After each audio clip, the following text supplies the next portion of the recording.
సుందిల గేట్లు మూసి నిలిపేస్తేనే 126.5 మీటర్లు అంటే దాదాపుగా 20 మీటర్లు ఎత్తు ఈరోజు నీళ్లు నిలబెట్టాలి.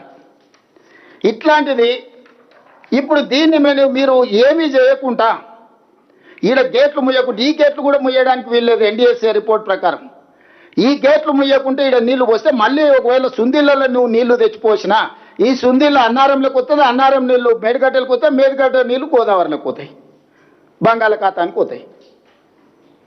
ఇప్పుడు ఈడ పోసిన తర్వాత అప్పుడు ఇక్కడి నుంచి మళ్ళీ ఎత్తుతే అప్పుడు శ్రీపాద ఎల్లంపల్లికి వస్తాయి, ఇక్కడ ఉన్న బ్యారేజ్. సో ఈ 3 బ్యారేజ్లల్లా ప్రతి దగ్గర గేట్లు మూసి నీటి నిల్వను పెట్టినప్పుడు మాత్రమే సుందిళ్ళ దగ్గర ఉన్న పార్వతి పంప్ హౌస్ పనిచేయాలంటే కూడా ఈ పార్వతి పంప్ హౌస్ పనిచేసి ఇక్కడ శ్రీపాద ఎల్లంపల్లికి పోయాలి. శ్రీపాద ఎల్లంపల్లి నుంచి ఇంకా మీకు తెలుసు మొత్తం నీళ్ళు ఎట్లా పోవాలి. ఎందుకంటే 20 ఏళ్ళ నుంచి శ్రీపాద ఎల్లంపల్లి పనిచేస్తూనే ఉంది. హైదరాబాద్కి తాగనీకే నీళ్ళు శ్రీపాద ఎల్లంపల్లి నుంచే తెచ్చుకున్నాం. ఈరోజు మల్లన్న సాగర్కి నీళ్ళు ఎక్కడి, మల్లన్న సాగర్కి నీళ్ళు ఎట్లా వచ్చినాయి, కొండపోచమ్మకి ఎట్లా వచ్చినాయి, రంగనాయక సాగర్కి ఎట్లా వచ్చినాయి, అన్ని బుద్ధి లేని మాటలు మాట్లాడుతుంది తాటి చెట్లు లెక్క పెరిగి. ప్రాణవాయువే శ్రీపాద ఎల్లంపల్లి. శ్రీపాద ఎల్లంపల్లి గుండెకాయ ఈ కాళేశ్వరంలో.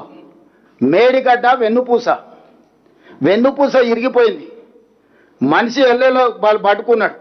ఈ గుండెకాయతోనే మిగతాదంతా ప్రసరణ జరుగుతుంది.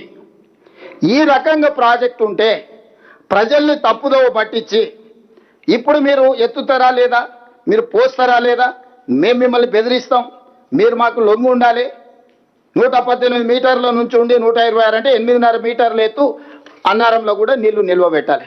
8.5 మీటర్స్ నీళ్లు నిల్వ పెడితే తప్ప 8.5 మీటర్స్ అన్నారంలో నిల్వ పెట్టాలన్నా లేకపోతే సుందిళ్ళలో నిల్వ పెట్టాలని ఎక్కడ పెట్టాలన్నా 5-6 టీఎంసీలను మనము అందులో నిలిపితే తప్ప ఈ పంప్ హౌజులు పనిచేయవు.